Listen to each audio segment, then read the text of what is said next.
पाहिजे। निवडणुकीमध्ये जी आश्वासनं तुम्ही दिली होती ती आश्वासन कशी पूर्ण करतील यासाठी बघितलं पाहिजे आणि हे ऑपरेशन टायगरपेक्षा ऑपरेशन गद्दारी त्याला नाव दिलं पाहिजे।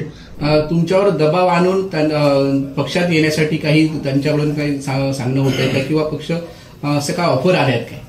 नाही, असं काय ऑफर किंवा आलेलं नाहीत आणि अशा ऑफर आम्ही काही स्वीकारणार नाहीत। आम्ही निष्ठेने या ठिकाणी काम करतो आणि निष्ठेने या पुढच्या काळामध्ये सुद्धा काम करणार आहोत। टायटल एक टायगर हे सुरू आहे, काय सांगत त्याबद्दल? खरं तर हे ऑपरेशनचं नाव टायगर ठेवण्यापेक्षा ऑपरेशन गद्दारी ठेवली पाहिजे, कारण ज्यांनी पक्षावर गद्दारी केली ते आता लोकांना गद्दारी करण्यासाठी भाग पडत आहेत। आज काही लोक त्यांच्यावर गद्दारी करतीलच, परंतु जनसामान्यामध्ये ज्या पद्धतीने तुम्हाला लोकांनी निवडून दिले त्या लोकांना निवडून दिलेल्याचं तुम्ही काम केलं पाहिजे। आज एखाद्या पक्षामध्ये आपण गद्दारी केली म्हणून दुसऱ्या वेळेला सुद्धा गद्दारी करण्यासाठी दबाव आणणं, प्रवृत्त करणं, यामध्ये काही जनतेचं हित नाही। आज आपण म्हटलं असेल की 96,000 पेक्षा जास्त कोटीची 1000 कोटीची देय आज ठेकेदार इतर लोकांकडे आहेत आणि त्यामुळे आज सगळी कामं विकासाची ठप्प आहे। या संदर्भात तुम्ही काहीतरी बोललं पाहिजे। निवडणुकीमध्ये जी आश्वासनं तुम्ही दिली होती ती आश्वासन कशी पूर्ण करतील यासाठी बघितलं पाहिजे आणि हे ऑपरेशन टायगरपेक्षा ऑपरेशन गद्दारी त्याला नाव दिलं पाहिजे। तुम्ही बघा याच्या आधी नोटीस आली, आता आपल्याला पत्नीला देखील नोटीस आली आहे, काय सांगता?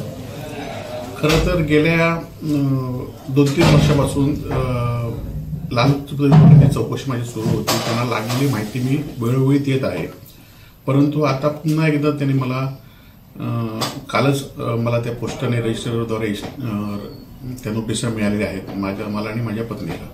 आम्ही जो हिशोब दिला होता किंवा आम्ही जे विवरण दिलं होतं ते खरं तर गेल्या 20 वर्षात जे आमच्याकडे दिलेलं आहे, परंतु पुन्हा त्यांना 20 वर्षापूर्वी जे काही कागदपत्र पाहिजे असं त्यांनी त्या पत्राद्वारे मागणी केलेली आहे। खरं तर आम्ही जी आमची प्रॉपर्टी होती, जे आमचं इन्कम होतं ते सगळं दाखवण्याचा प्रयत्न जे होतं ते खरंच 100% आम्ही पूर्णपणे दाखवलेलं आहे।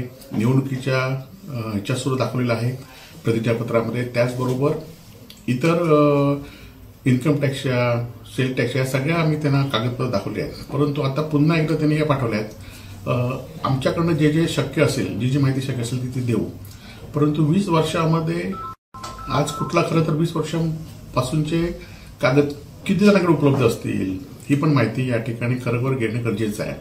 परंतु असून दे, जे काय कागद असतील ते आम्ही त्यांना पूर्णपणे देऊ।